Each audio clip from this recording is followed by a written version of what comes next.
How long we known each other, Ken? I ever break a promise to you? I will put you in the driver's seat at Le Mans. You just shut your mouth and let me do my thing.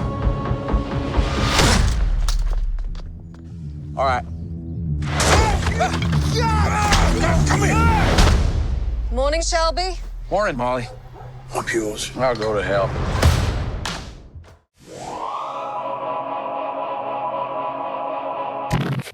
Hello, everyone, and welcome back to Film Optics. My name is Christian, and as always, I'm gathered here today with Devin. How you doing today, buddy?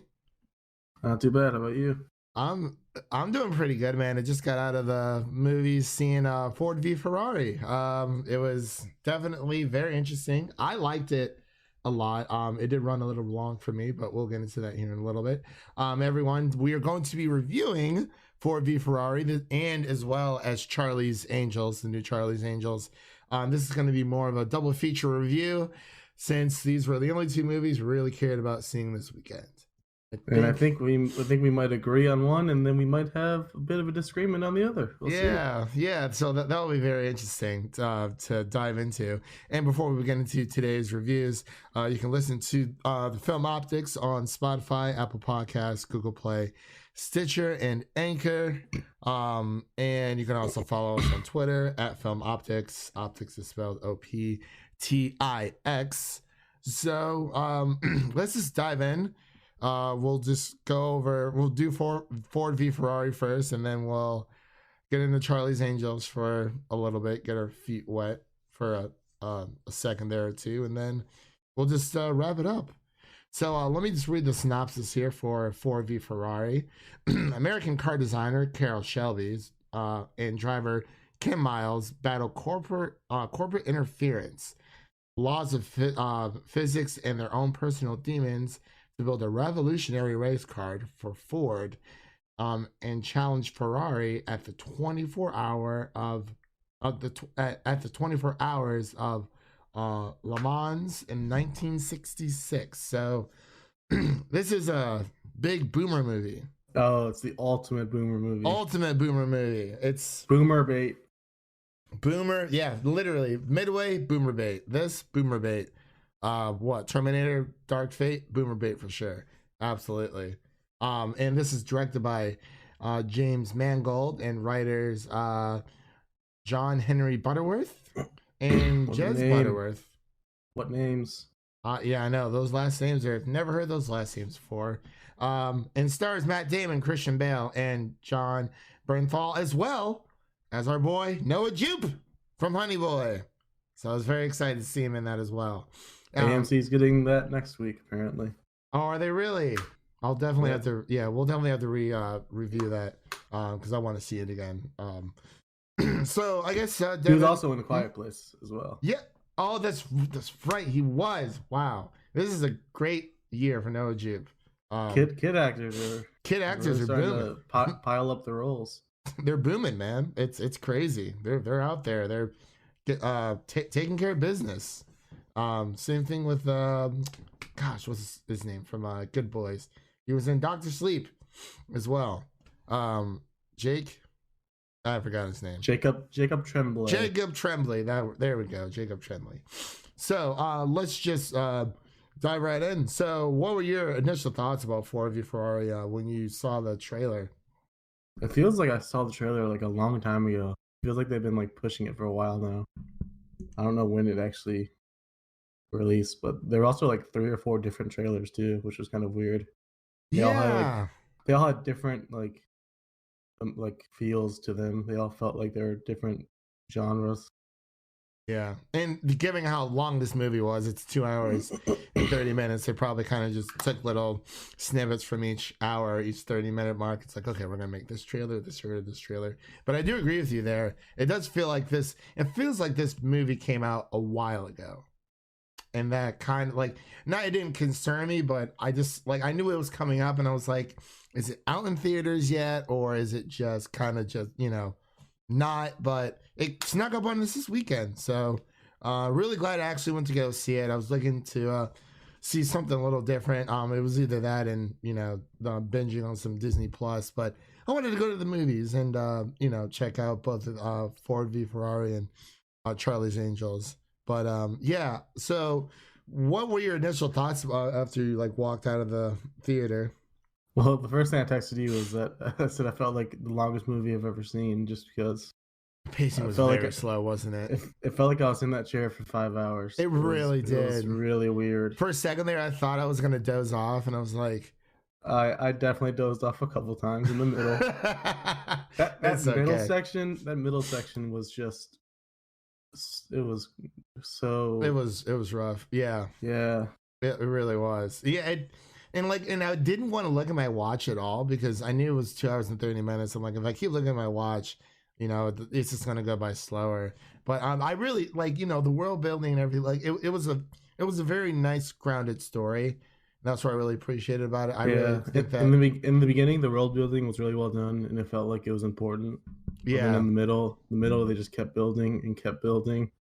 And I was like, okay, come on. It's like, all right, let's get to where is this movie going? And I thought that more tragic things were going to happen in the movie.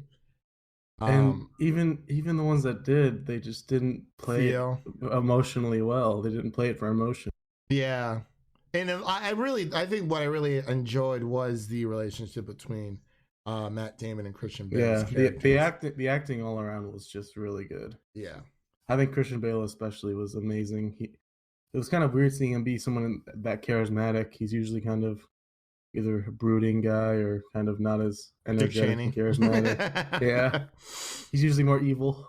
Yeah. Or Batman. Yeah. Well, Batman's kind of evil. Not really, but I think he did really well in his role. You could definitely. What kind of accent was that? I believe. What's the term for that? So Christian Bale, he's from Wales, but I don't know if he was doing an actual like a British accent or if it was like more of an Irish accent. I know his wife was doing more of like an Irish accent because Noah Jupe, he is from the UK as well. Oh, is he? I thought he was American actually. No. Yeah, I'm telling you, man, like these Brits, I swear, it's so easy for them to fall into our accent, but it's so hard for us to fall into theirs. Yeah, Naomi Scott as well. Yeah, definitely. But yeah, so I want to say I can't really remember. Like, and I don't want to be incorrect, but if anyone knows, let us know. If you're watching this or listening to this on YouTube, in the comment section down below, or leave us a review on Apple Podcasts, letting us know. Because I could be wrong. I mean I could say UK accent, but there's so many different types of like British accents. How there are here in America with American accents. So it could be whatever it was very entertaining. Just hearing him like yell and make jokes. Yeah, I definitely agree. It was there should have been like a bloody hell counter on the screen. The amount of times he said bloody hell. Oh my gosh. Actually, if you watch Harry Potter and the Goblet of Fire, I think Ron Weasley says bloody hell like at least 10 to 15 times throughout the entire movie. I did it count of it once. Yeah. But yeah, he definitely says it a lot. But I think that's more of like a curse word, over there across the pond. But man, I'm trying to think what else. So I guess the villains in this movie were actually played up pretty well. You got the sleazy guy who works underneath Henry Ford II, who's trying to control everything, and their main goal is to beat Ferrari, which Italia, they beat them, but I feel like there was definitely more of an inner turmoil. I feel like that was more of a villainous aspect versus Ferrari, because it's like, okay, yeah, we all know Ford beats Ferrari, but it was more of the inner turmoil that I was kind of drawn to within Shelby's his company, and then Ford going back and forth and it felt like they went back and forth just too many times. Like multiple times they went back and forth on who the driver is, multiple times they went back and forth on other stuff. It just like kept happening. Yeah, it got repetitive. Yeah, it really did. Not gonna lie, I thought the guy who played Henry Ford was Paul Giamatti in a fat suit. Okay, no, that's Tracy Letts. I'm sorry. That was my fault. Everyone, I'm terribly, terribly sorry. Getting over Henry a cold. Ford II, aka Yes. Deuces. I thought that was cool that Jesus. that's what they called him. Yeah. And I do apologize for my voice. I'm getting over a cold, so you know the winds are changing for me over here. So I might take a few pauses in between, edit it up and be on our way. So I guess let's just start. What else did you like about the movie besides, I know we talked more about, the relationship between Matt Damon and Christian Bale, but anything else really stick out to you? I thought the racing scenes were really effective. It's really hard to come up with ideas to make racing scenes interesting because they've all been done so many times. So it's hard to keep it fresh, but I think they did a good job of that. Yeah, it kind of reminded me of in the Phantom Menace for Star Wars when they're when Anakin's doing his pod racing. They really made you feel like you were a part of the experience, and I feel like that's really hard to do with racing movies. And them explaining it, but then putting you behind the wheel, especially with the scene with Carroll Shelby takes Henry Ford, aka Deuces, out for a spin, and then, and the $9 million car that he spent money on to beat Ferrari, and he's taking him around for a spin, and he's excited, he's scared, and he's like proud all at the same time. That part, the boomers could not stop laughing in the theater. Yeah, I totally agree. Same here. That's one of the biggest gripes I have, because that would have been really funny if they didn't show it in the trailer. Yeah, one of the trailers. And and then same thing with the scene where they're fighting in the outside. And the wife comes up with the chair. That would have been really funny if I didn't know exactly what was going to happen. Yeah, they showed it in the trailer. I agree. As soon as Henry Ford is in the car, I was like, "Wait, man, I've seen this before." Yeah, I'm like, is this the same movie? And then they showed the two best parts and the two funniest parts in the trailer. Yeah, I totally agree with you there, man. It's insane, because I swear I thought that was a different movie. I was like, that's not something else that I've seen. I'm like, oh, that was this movie, and I'm like, oh yeah, that was a different trailer. But the boomers were booming on that one. They really were. I mean, they literally, like, my entire theater was packed. I don't know why. Yeah, I can't remember the last time the theater that I was in was that packed. Honestly, it was pretty packed for me when I went to go see Harriet, which was not that good. It was elbow to elbow with me. It was crazy. Yeah, older people like to talk a lot in the movies, and that definitely happened in my theater. But I mean, they had a kick out of it. They absolutely loved it. But I'm trying to, because I'm trying to think of like a funny or like a really cool moment. I think my favorite part was when he was trying to like distract the bad guy, quote unquote. He just walked him into the room. He's closing the shutters, and then he walks right out. That was pretty funny. That was good. He's locked him in his office. Real smooth. That was very smooth. He played a really good, I guess you could say antagonist. Because I really just did not like him at all. I was like, yeah, man, like you really, get underneath my skin. But I did want to touch on Noah Jupe's performance. During the very beginning, I was like, okay, does he just like appear and just not say anything? Yeah, and it felt really limited. They were like limiting the amount of lines he had throughout. He didn't really get to do too much. Man, wait till you see Honey Boy. You'll understand why. I'm like, maybe he's just resting after his amazing experience and that his amazing performance in that. If only AMC would step up and get it there sooner. Man, I'm telling you, man. Don't get me wrong, I love indie films. I know we're getting a little bit off topic here, but I just really wish that I could just go see every single indie film at AMC, because Jojo Rabbit just started playing in my theater. I've only seen it once during the Nashville Film Festival, and we did our spoiler review on that, but that took a while. Wayne's a Marriage Story, man, that's gonna be crazy. Like, that doesn't head out until, I think it's in some theaters now, but it doesn't officially come to Netflix until like December. But yeah. But getting back to the review here really quick, Noah Jupe's performance was, it was good. It really was. He played the passerby kid. But when, in spoilers as well, for this one I'm about to say, You I don't have know been if people are really worried about Ford versus Ferrari spoilers. True. Well, when Ken Miles dies, I didn't really expect it to happen that way. I'm like, oh, he got into another crash.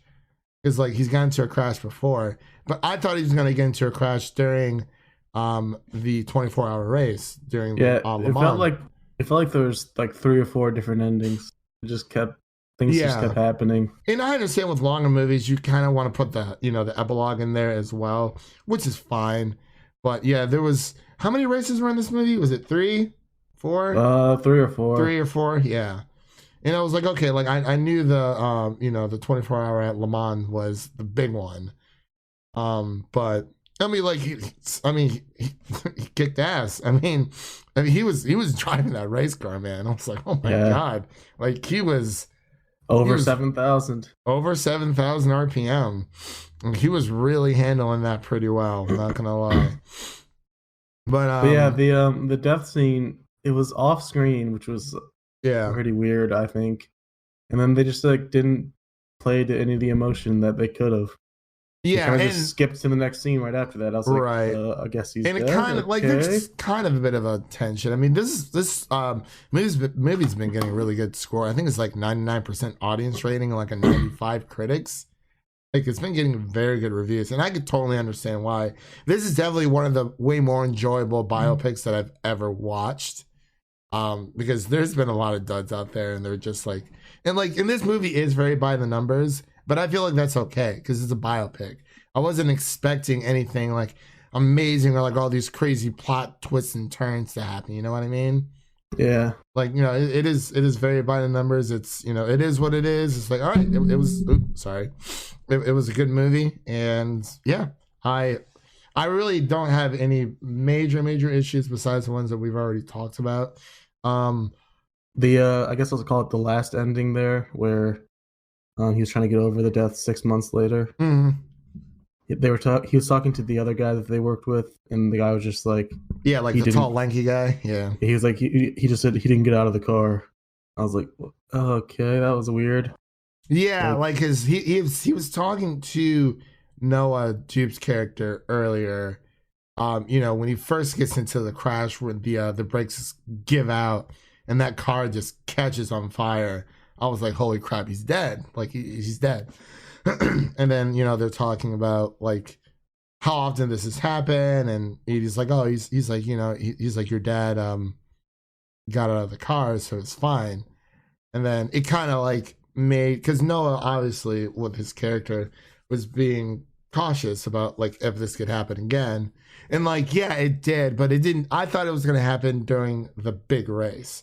I didn't think it was just going to happen when he's speed testing another car, and then it just kind of happens. Because the same thing happens really quick in Downton Abbey with one of the characters, Matthew. He actually dies on the day that his child is born from like a car accident, and it kind of just like happens, and you don't feel like any emotional connection towards like, oh my gosh, he just got into a wreck. What's happening? Like, is he okay?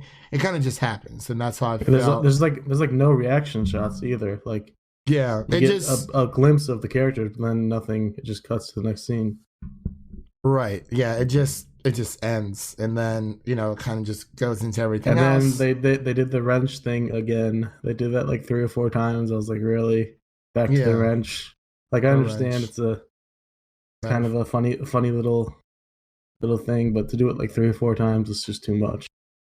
Yeah, I totally agree. Unrelated to the movie, but towards the end, one of the boomers sitting next to me or around me just had just an ass blast of a fart. Just ruined the mood for me at the end. How badly did it smell? It smelled like his diaper was full. Oh my! This caretaker. It was rough. Caretaker took him, his one day out of the month to go see a movie, and he chooses 4v Ferrari. Yeah, I feel you. Absolutely. But yeah, my audience was pretty chill. A few whispers here and there, but that always happens. It happened when I went to go see Once Upon a Time in Hollywood. The first time, literally, this old couple was talking through the entire movie. And I was like, if you're going to talk through this entire movie, you might as well just waited to watch this on TV.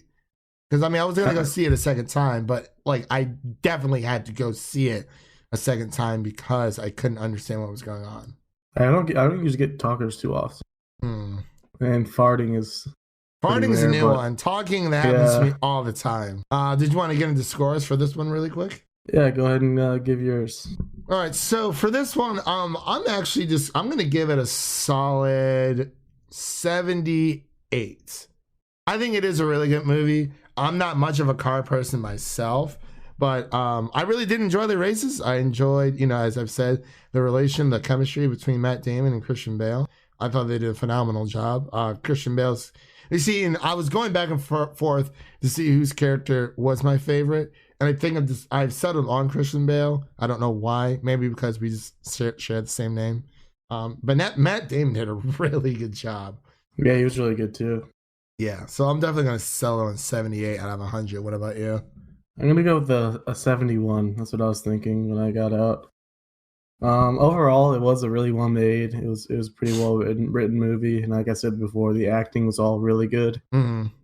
But the pacing and just the length overall kind of just felt like I was just sitting there forever. And then I really didn't like the ending. Like I know there's only so much you can do for true stories about the ending, but they didn't really sell it as well as they could have. Yeah, and I'm not sure how factual accurate this is. I'm assuming it is, given the reactions between the audience and the critics, unlike Bohemian Rhapsody, because they had to change a bunch of stuff around just to make it interesting.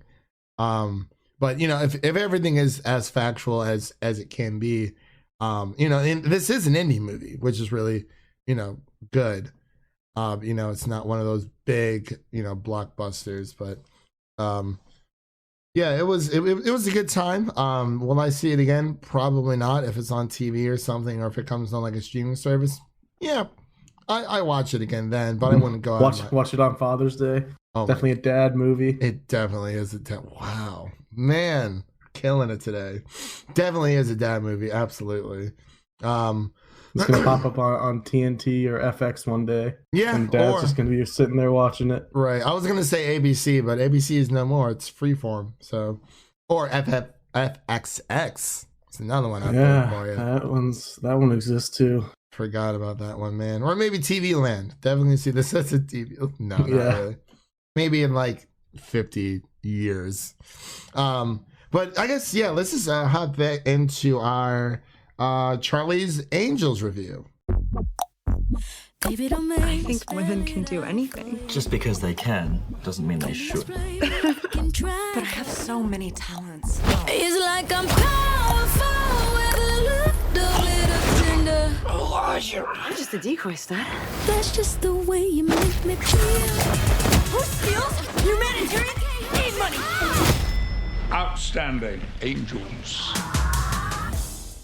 All right. So yeah, let's Charlie's Angels. It's gonna be brief. Like you said, very brief. So let's just I'll just get into synopsis. I was kind of like I had some good hopes because we both like Naomi Scott a lot. Kristen Stewart's pretty solid. The other one's definitely a newbie, but she seemed pretty good. So I was excited, but I think her name is Ella Balinska. Yeah, sounds right. Yeah, but so let's just we're kind of just, this is our first double feature review thing, so let's just get into it. I'll just read the synopsis here really quickly. When a young systems engineer blows the whistle on a dangerous technology, Charlie's Angels are called into action, putting their lives on the line to protect us all. That's it. That's the entire synopsis of this movie. Directed by Elizabeth Banks. Writers Elizabeth Banks' screenplay, and then Eva cannot pronounce his last name. Spiliotopoulos. You also didn't get the first name. It's Evan. Evan. Where? Elizabeth? Wait. He said Ava. Oh my gosh, I did say Ava, didn't I? Wow. My gosh, I'm all over the place. Anyway, directed by Elizabeth Banks. Writers Elizabeth Banks. Evan Stupilopoulos, my bad. Yeah, not Eva. Enough. Whatever. My bad, everybody. Stars Kristen Stewart, Naomi Scott, and Ella Balinska. She's like the super tall British girl. So, and then Naomi Scott is the other British girl with an American Who's accent. American? So initial thoughts about this movie, Devin. As it kept going, I was enjoying myself a decent amount, but there were just a lot of parts where I would just find myself cringing, whether it be like a really lame line, Bad jokes, or some bad jokes, like some really not good action. They just they kept doing slow-mo on parts that weren't exciting. I was why? Yeah, this why movie. Why are we doing a slow-mo where she's throwing a tracker on a man? Just throwing something. That's not really. It's not very dramatic. Yeah. I definitely know what you mean. I mean, this movie is very it's an action movie. It's definitely one of those movies you can just go and turn your brain off and have a really good time with it. And there are a lot of cliches and tropes for like spy action movies. Yeah, like definitely. All of them. Maybe I don't think I'm really much of a spy person, Devin. I didn't really like the new Mission Impossible all that much. I mean, I thought it was good, but I'm just not a spy person. Maybe that's why I didn't really like this movie that much. I wanted to like this movie a lot because I remember seeing the previous the original Charlie's Angels when I was a kid. I was like, yeah, this seems pretty cool, but just overall, I'm just not a big spy person. I definitely think that Kristen Stewart was the best part of this movie, to be completely honest with you. But that's just me. She did good in her role, but it was just kind of random. That's how I would describe the whole movie. It was just random. It really was random. Just random. Yeah. Like I honestly, and like we talked about this before we started recording, I couldn't even really even tell you what the movie was about because like I was like on my phone half the time because I just lost interest. It wasn't that it was bad. I was like, I went to mainly go see it. This is Elizabeth Banks writing a movie. And I was like, it's written by women and it is very pro women and there's nothing wrong with that whatsoever. It's women empowerment. It's just bleeding through this movie all around. And, there was a lot of people when I, in my theater when I went to go see it and they liked it a lot and that is totally fine. I'm just not a spy person. And it just so happens that this movie was just the next spy movie that just didn't really didn't even do that well. I think it got 3 million, was it? Yeah, we can touch on that a little bit later. Yeah. Kind of a trend going on. Yeah, trend. Yeah, for sure. But yeah, so I guess it kind of weirdly reminded me of Pitch Perfect 3. I haven't even seen that movie. Just kind of just randomness, and that's also Elizabeth Banks. It's just kind of like randomness with weird action parts that aren't really good action. Yeah. And I also hate the hacker role cliche. It's in every action movie. And it just seems so unrealistic. Yeah, the guy / lady in the chair. Yeah, this one's Naomi Scott. Just I can hack into anything in the world just with a keyboard and a mouse. And a mouse. Keyboard, mouse, and a monitor. It's that easy. Yeah, and her character was very, naive throughout the entire movie. Kind of reminded me of Danny from the new Terminator movie. And then she kind of like starts doing stuff. Like she was kind of. But then the stuff she was doing, like the part where she had to fight off that one guy using a keyboard and mouse, I guess. Yeah, that was so bad. Yeah, I mean, I really did like all the gadgets and toys where she's flipping out when they walk into like the closet with all like the room. But they didn't really use that many though. The main thing they used was the Mentos thing. They used that multiple times. Right.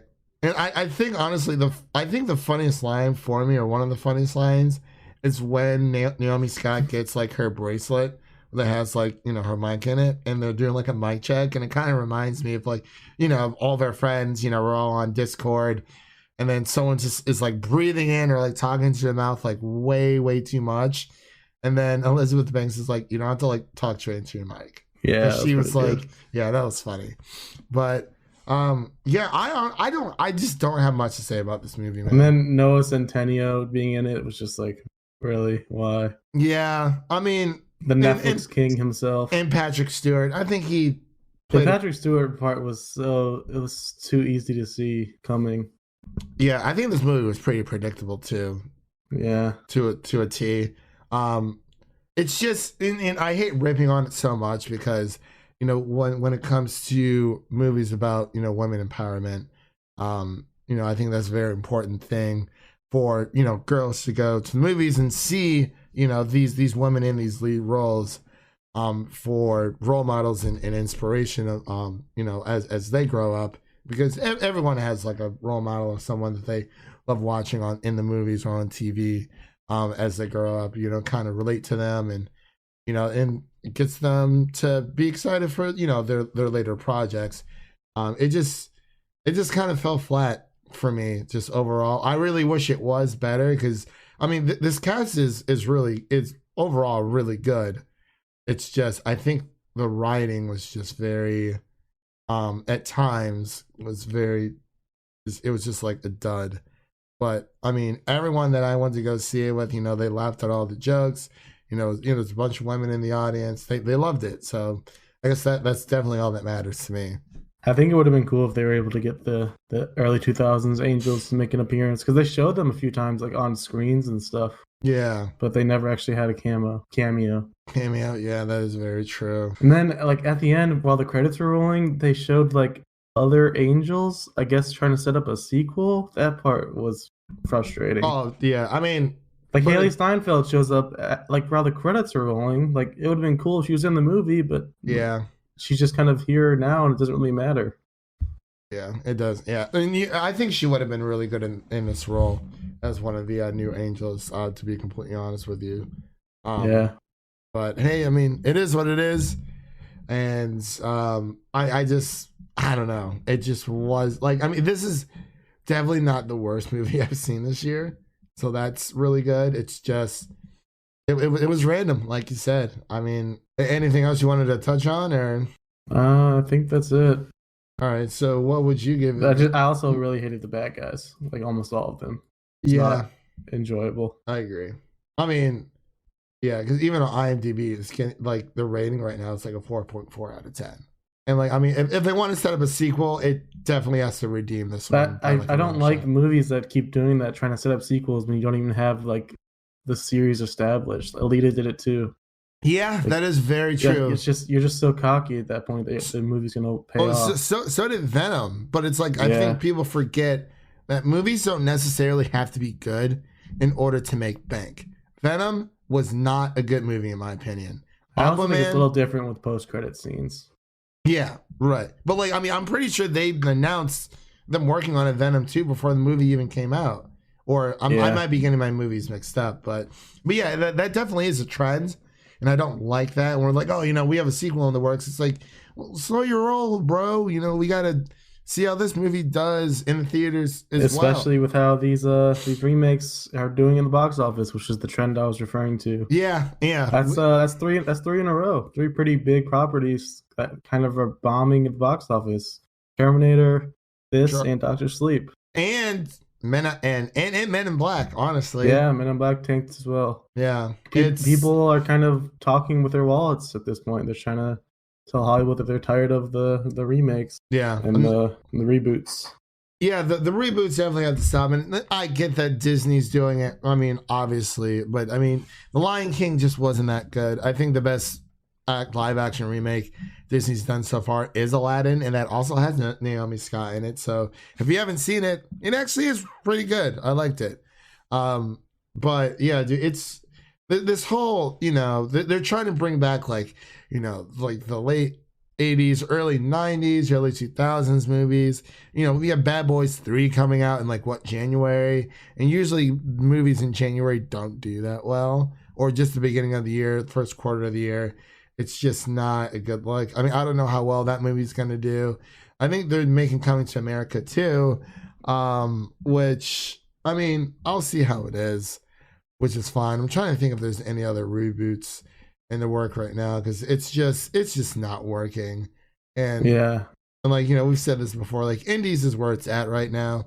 People want new original stories, not the same rehash stories over and over. It's like, oh, well, you know, let's get people's, like, in nostalgia only goes so far, at least for me. I mean, this is really big in the world of gaming as well. Like Nintendo and Sony, especially Nintendo, does it like a lot.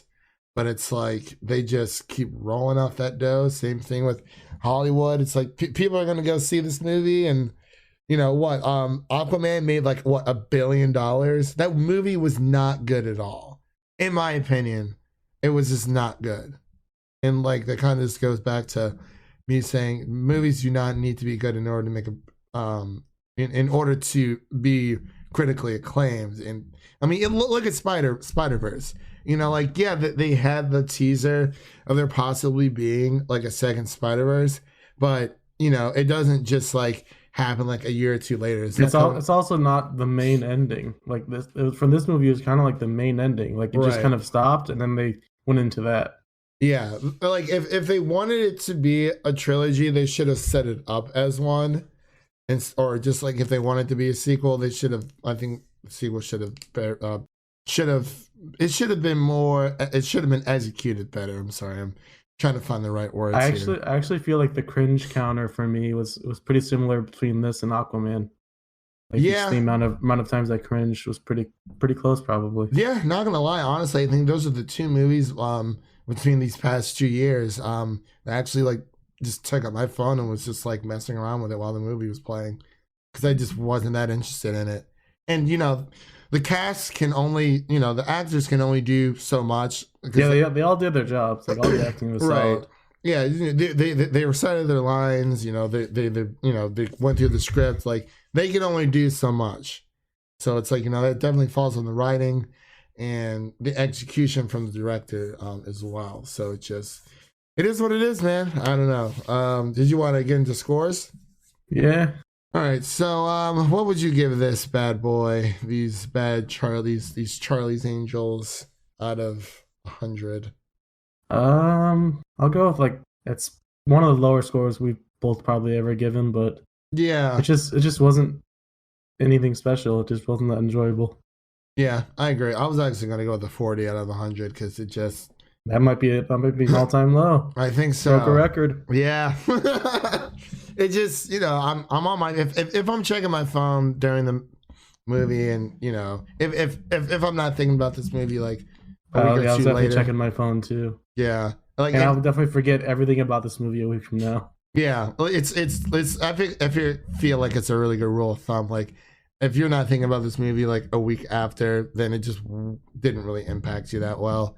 But, you know, great job all around to everyone involved. Yeah, it does suck because I don't know about you, but I was definitely excited going in because I thought I was too. I was very excited. The fresh new actors that they infused, I thought they could help out. But yeah, especially with Kristen Stewart making a comeback with a lot of the roles that she's in. She also did a YouTube video, actor on actor, with Shia LaBeouf, and like yeah, that was really good. Watch it yet. Yeah, she's been doing a lot of promo lately. She really has. Sense. She's in that new underwater movie that's coming out. I think it's January, unfortunately. Yeah. Well, we'll see. We'll see. Yeah. We'll see. Where movies go to die. Literally, it's like the Sahara Desert. It's man. It's like whenever I see a trailer and then I see at the end coming January, just like coming January, February. Like March, it kind of starts picking back up in April, but it's like those first 2 months, man, it's rough. Yeah, very, very rough. But yeah, I guess that pretty much wraps it up here. Thank you, Devin, for coming on as always, and thank you everyone for listening to our double feature film Optix review with Ford v Ferrari and Charlie's Angels. You can listen to us on Spotify, Apple Podcasts, Google Play, Anchor, and Stitcher. And if you want to, which we really, really want you to do, is leave a review, leave like a written review or 5-star review, or however many stars you think that we deserve on iTunes. It really would help us out to just you know, see where we need to areas where we need to improve on and bring the best quality content that we can. We have there's a lot of movies coming out next week, Devin. There's a lot. Yeah, and I'm going home next weekend, so it might be a little tricky. It will be very tricky. Hopefully we can get our Knives Out review. Knives Out definitely Friday. Knives Out definitely Friday, watching and reviewing, so we can get that out. Frozen, we might have to wait until you come back to do that one. Or we could do Thursday and be weird, strange adults alone in the theater. Will we though? I don't know. Just make sure to like get a seat in like the far back. Is it, if that's even possible? If that's right. Dude, I didn't even try to get tickets yet because, well, you know, AMC's doing this whole thing where it's like, you know, you have your 3 reservations, but like one of them is used up for Knives Out, which doesn't come out until this month. But I've had that slot used for like a month, and Star Wars I've had for at least like a month and a half. They really need to figure out a way how to do that, because I feel like it should be month by month. Like, okay, here are your slots you use for the month of November or the month of December or October or January or whatever. But yeah, we will definitely have to get into that. So definitely look out for a Knives Out review. I'm very excited to see this movie. So it's just, oh man, I'm more pumped for that than Frozen 2. So we're just doing a little bit more of an early access review for it. So definitely keep a lookout for that. And we will see you guys in the next one. Peace.